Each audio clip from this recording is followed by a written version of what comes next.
Hello folks, needless to say, in a sea of willful ignorance, a beacon of intelligence, common sense and generosity has been lost to the world. Cliff Overby, otherwise known by his YouTube channel Schrodinger's Cat, was this person. He will be missed by many in this community, including me. This affected me profoundly, as it caused me to relive the passing of my son not so long ago. So this video is a personal tribute to Schrodinger's cat, the YouTube content creator. So I want to frame this tribute around physics and maybe pass on some knowledge about the Gedanken experiment known as Schrodinger's cat. Let's sum up what Schrodinger's cat is. Essentially, it's a Gedanken experiment or thought experiment to try and capture the apparent absurdity of quantum mechanics.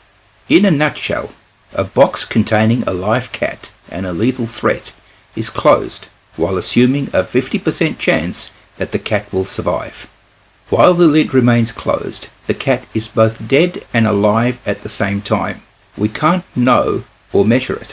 When we open the lid, the fate of the cat, and hence its state, becomes a certainty. The inference being that until we took steps to observe the result, the cat would be both dead and alive simultaneously.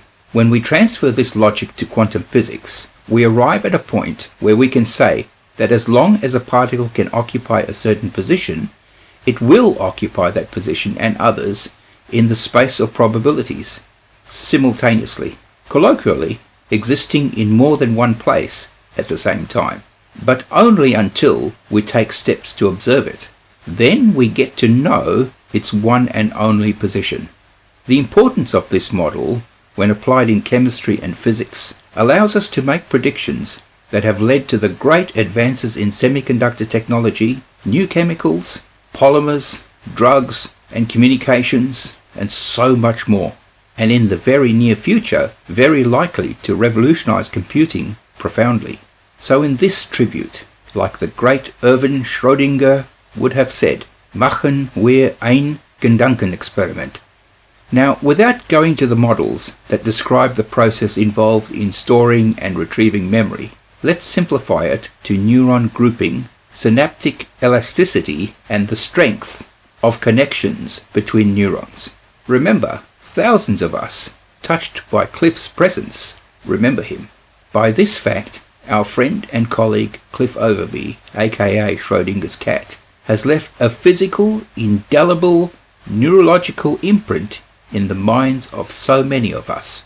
My thesis is that this is akin to the cat that was definitely alive, finding its way back into the realm of superposition, not in the box with the lethal instrument, but the space that constitutes the universe as we know it. Cliff Overby has worked his way from being the singularity, occupying a known measurable position in this universe, to one of an unknown amount of copies of his essential self in the minds of thousands, and perhaps in the future, millions. Right now, as each of you watches this video, you manifest a copy of the essential Cliff Overby. He literally lives on in your physical mind, and deservedly so. I, for one, will always get to enjoy manifesting my version of Cliff Overby, as is happening right now. So Schrodinger's cat lives on. So how does one get to be immortal? It seems to me Erwin Schrodinger and our friend Schrodinger's cat provides the answer. You exist forever